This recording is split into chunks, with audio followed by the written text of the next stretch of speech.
대해 답변드리겠습니다. 유재주일보 현대성 기자입니다. 지난 25일 제주시 연동병원에서 아스트라제네카 백신 접종한 60대 도민이 어제 사망한 것으로 알려지고 있습니다. 이와 관련해서 사망자가 1차 접종은 언제 한 것인지, 접종 직후 이상 반응이 나타난 것인지 궁금하다는 질문입니다. 예, 우리 역학 조사관께서. 역학조사팀장 현승우입니다. 어제 중증 이상 반응 신고가 접수됐습니다. 그 접종 기관은 제주시 그 연동 소재 의원입니다. 그 백신은 아스트라제네카를 접종했는데 1차는 6월 9일 날 맞았고 2차는 8월 25일 날 접종을 했습니다.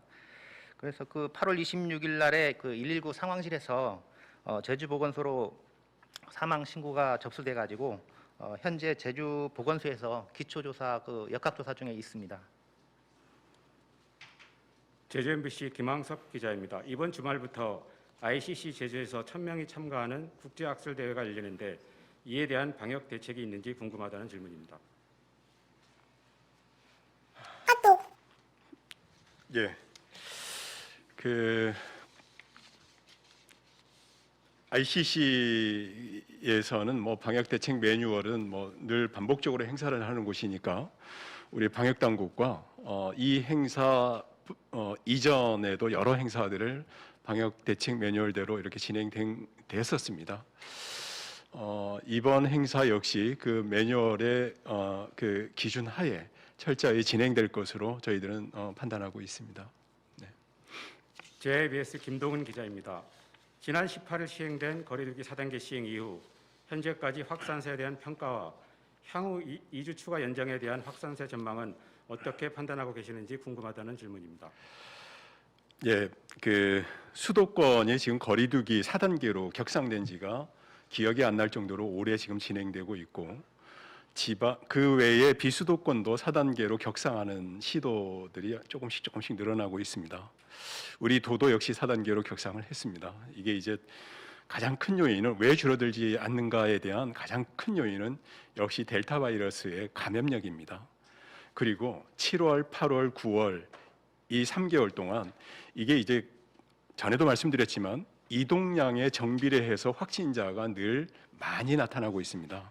이동량이 많으면, 그리고 접촉량이 많으면 반드시 코로나19 확진자가 늘어나는 경향성을 보이고 있기 때문에 지금 7월, 8월, 9월까지는 아마 이러한 패턴이 반복될 것으로 판단됩니다.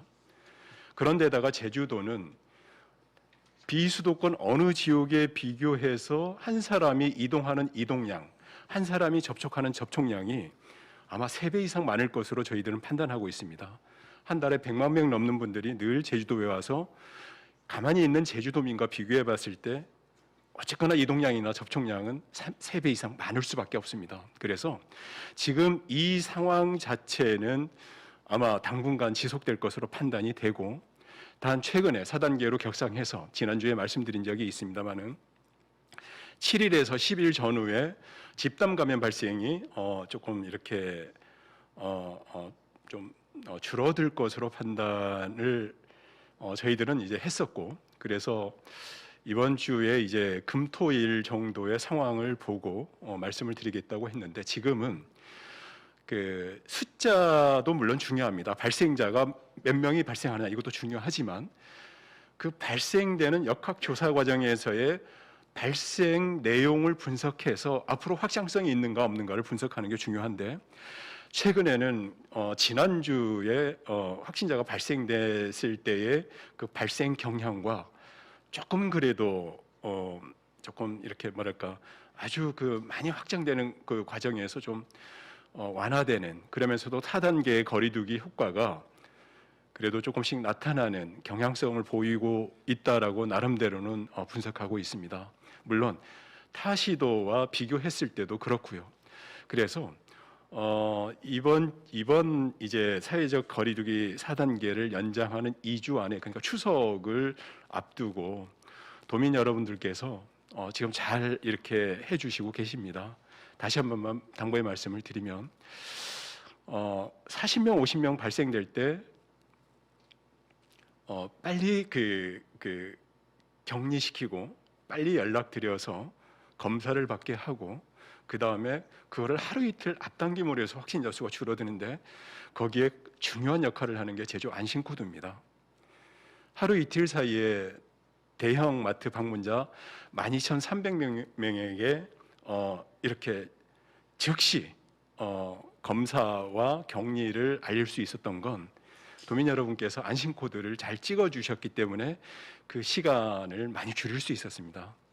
그래서 안심코드를 꼭 좀 이 휴가철에 좀 찍어주시고 백신 접종을 반드시 좀 예약과 동시에 접종 기일에 꼭 맞아주시길 부탁드립니다. 세계도 그렇고 우리나라도 그렇고 지금은 새로운 변이종이 나타나면서 그 거리두기를 강화하거나 완화할 때는 그 변이종이 그러니까 추적이나 우리 3T가 지금 쫓아가지 못하고 있기 때문에 백신 접종 전 도민 70% 맞을 때까지 면역 체계를 형성할 때까지 지금 시간을 우리가 어떻게 보면 벌어야 되는 겁니다. 그래서 이 강화된 거리두기를 2주 동안 우리가 다시 연장했는데 이 2주 동안 뭐 자꾸 이제 당부의 말씀만 드려서 송구스럽습니다만은 추석을 앞두고 도민 여러분께서 지금처럼 잘 좀 방역 수칙을 지켜주시면 감사하겠습니다. 추가 질문입니다. 2주 연장 이후 확산세가 잡히더라도 곧바로 추석 명절로 귀성객들이 몰릴 수 있는데 이에 대해 어떤 조치들을 계획하고 계신지 궁금하다는 질문입니다. 예, 그 추석 명절 때문에 저희뿐만이 아니라 중수본도 그렇고 어저께 그저께도 이제 논의를 하고 있습니다만은 그 부분은 논의하고 있다는 말씀만 드리고 조금 더 구체적인 건 중수본도 그렇고 저희도 그렇고 이 연장된 부분들의 경향을 보고 다시 한번 말씀드리는 것으로 그렇게 하겠습니다. 마지막 질문입니다. KBS 신익환 기자입니다. 제주의 경우 정부의 사회적 거리두기 4단계 방역 수칙과 어떤 부분이 다른지 그리고 달리 적용하는 이유는 무엇인지 궁금하다는 질문입니다. 우리 도는 뭐 아시겠지만 이번에도 이제 추석 때 중수본 뭐에서 얘기를 뭐 여러 가지 얘기 과정에서 제주도는 상대적으로 그 지금 이 계절과 이 휴가철이 상대적으로 상당히 좀 뭐랄까 어려운 상황이다. 그리고 발생을 확장성을 기할 수 있는 여러 조건들이 다 갖춰져 있기 때문에 우리 도에서는 지금 상당히 어려운 시기를 거치고 있다. 그리고 경상도, 전라도 그 지역에 비해서 제주도에서는 한 달에 100만 명 넘는 사람들이 상호작용이 3배씩 지금 계속 이루어지고 있다. 그래서 우리 도는 조금 더 강화될 수밖에 없고 이것을 이해해달라고 얘기도 드렸었습니다만은 그래서 지금 우리 도에서는 40명, 50명 발생되다 보니까 우선은 이제 우리가 3T 전략이라고 해서 우선은 빨리 알리고 격리시키고 검사를 받게 하고 있습니다. 근데 그 범주가 타 시도에 비해서 한번 비교를 해보면 훨씬 많은 분들이 검사를 받고 있고 격리되고 있습니다. 현재도 한 2,800여 명 정도가 격리가 돼 있는데 발생자의 30%에서 어떤 때는 40% 넘게 격리자 중에 지금 나오고 있기 때문에 이런 부분들에 대해서는 저희가 상당히 폭넓게 검사하고 격리시키고 있다 하는 것이고요. 그다음에 이제 중간에 이제 갑자기 몇 주 사이에 많은 확진자가 발생되기 때문에 의료 역량이 조금 이렇게 버퍼링이 걸렸었습니다. 그런데 지금은 좀 다 많이 같이 협조해 주셔서 의료 역량 체계를 조금 이렇게 좀 원만하게 지금 할 수 있도록 지금 그 구조를 갖춰놓고 있습니다. 그리고 선택과 집중 전략으로 고위험군들이 늘 이 바이러스가 머무는 지점은 고위험 시설인데 고위험 시설 약 5만 6천 명들이 있는 시설, 기관, 단체를 뭐 거의 매일 집중 점검하고 있다는 말씀을 드립니다. 그리고 두말할 필요도 없이 입국객에 대한 방역 조치는 제주 특별 방역 조치로 인해서 공항만에서 워크스루를 통해서 정말 많은 사람들이 지금 걸러지고 있다는 말씀을 드립니다. 그리고 이제 우리가 관광지와 다중이용 시설들이 이제 아무래도 많은 사람들이 다니기 때문에 선택과 집중에 의해서 그 지역들도 어저께도 이제 구만섭 우리 권한대행님과 함께 방역 대책 회의를 할 때 히트맵이라 그래서 그러니까 확진자들이 자주 다니는 동선들을 다 저희가 체크하고 있습니다.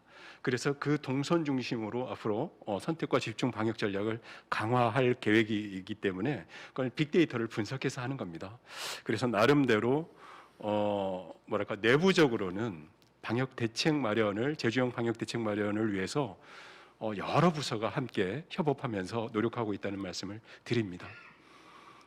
더 이상 기자단 질문이 없어 오늘 브리핑을 모두 마치겠습니다. 수고하셨습니다.